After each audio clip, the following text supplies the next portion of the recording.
पुराना ही है यहाँ पर, लेकिन सवाल जो है वो नए नए लोगों से आता रहता है।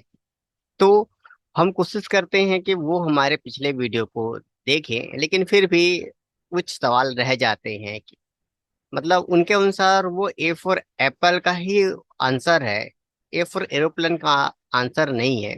तो ऐसे उनके पास दिक्कत होती है। तो आज थोड़े से नए कॉन्सेप्ट से लेकर एक प्रॉब्लम को हम सॉल्व करके देख रहे हैं। एक व्यक्ति है जिन्हें हम सवाल किया है कि सर हम हर दिन जो हमारा जो कैश बनता है कंपनी में, उस कैश को हर दिन बैंक में जमा कर दे रहे हैं।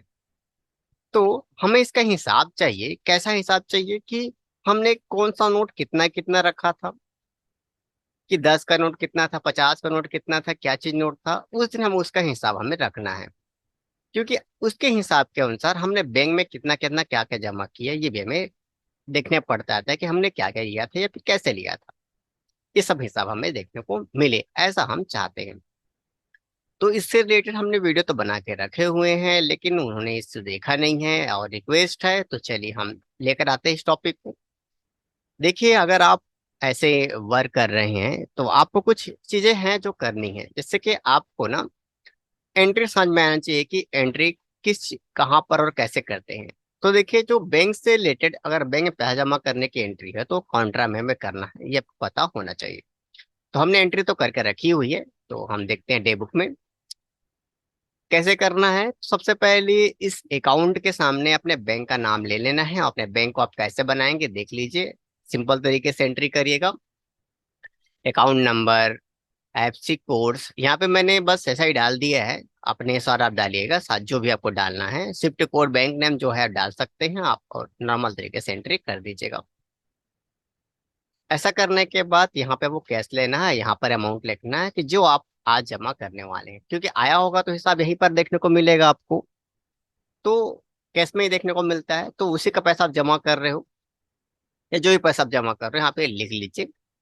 उसके बाद ये वो जगह है जहाँ पे आपको उस चीजों को संभाल के एंट्री करनी है। अगर इसको आप संभाल के एंट्री करेंगे तो आपको कितना रुपए कैश था, क्या था, कौन सा नोट कितना था, सब समझ में आ जाएगा। बस एंटर करिए और यहाँ पे आपको लिखना होगा जो नोट जितना जितना था। तो हमने देखिए यहाँ पे लिख दिया है, और लिखने के बाद इसको हमने एंट्री कर दी। तो ये एंट्री तो बहुत लोग करते होंगे, ऐसा भी है, उन्होंने देखा भी होगा। लेकिन इसका जो हम रिजल्ट बताने वाले हैं, क्योंकि याद रखिएगा हमारे हर एक वीडियो में हर एक प्रॉब्लम का एंट्री के साथ उस पर एक रिजल्ट होता है। तो अब हम जो बताने वाले हैं उसका रिजल्ट, और वो जो रिजल्ट है वो आपके लिए बहुत काम का रहेगा। आपको बैंकिंग में जाना है, इस डिपॉजिट स्लिप में जाना है, अपने बैंक को सिलेक्ट करना है, और यहाँ पर आप ध्यान में रखिएगा क्या लिखा हुआ है, कैश। आप F5 दबा सकते हो या फिर क्लिक कर सकते हैं। ऐसा करने के बाद आज आपने जितने भी जमा किया होगा आपके डेट के अनुसार, वो सब के सब यहाँ पे लिस्ट खुल जाएंगे। आपको क्या करना है कि यहाँ पे स्पेस का बटन दबाना है, कीबोर्ड से स्पेस दबाना है। उसके बाद प्रिंट के लिए क्लिक करना है जैसा आप लिखते हैं, और अगर आप प्रीव्यू देखेंगे तो आपके सामने आपका रिजल्ट है। आप पूरा देख लीजिए। बैंक के लिए, कस्टमर के लिए, सबके लिए दिया हुआ है। अकाउंट नंबर क्या है, कौन सा नोट क्या है। तो एक अपने स्टाफ को दे सकते हैं जिसको देखकर वो बैंक में एंट्री कर सकते हैं, या इसी को यूज कर ले बैंक में तो भी चल जाएगा।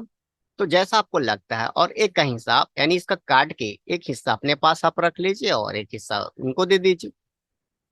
तो ऐसा करने के बाद क्या होगा कि आपकी जो जानकारी है वो हमेशा आप सेव रहेगी। इसको एक फाइल बना के आप रख सकते हैं, यहाँ पे पीडीएफ बना के भी आप रख सकते हैं, आप के अनुसार है। तो आपको पता चल जाएगा कि कौन सा नोट आपने कितना कितना रखा था, कौन से अकाउंट में आपने जमा करवाया था, सब चीज कौन सा डेट था, सब हिसाब आपको इसी चीज में मिलेगा। तो ये उसका रिपोर्ट है। तो उम्मीद है आपको ये बेहतर जानकारी मिल गई होगी, और बहुत लोग ऐसे भी होंगे जिनके लिए नई जानकारी होगी। हमारे विवरणों के लिए नई जानकारी उतने खास नहीं है, और जो शुरू से हमको देखते हुए आए हैं, तो नए ईयर के लिए बहुत अच्छी जानकारी है। तो अगर ये जानकारी अच्छा लगा तो समय है चैनल को लाइक, सब्सक्राइब और शेयर कर दीजिए। तो मिलते हैं किसी अलग वीडियो पर।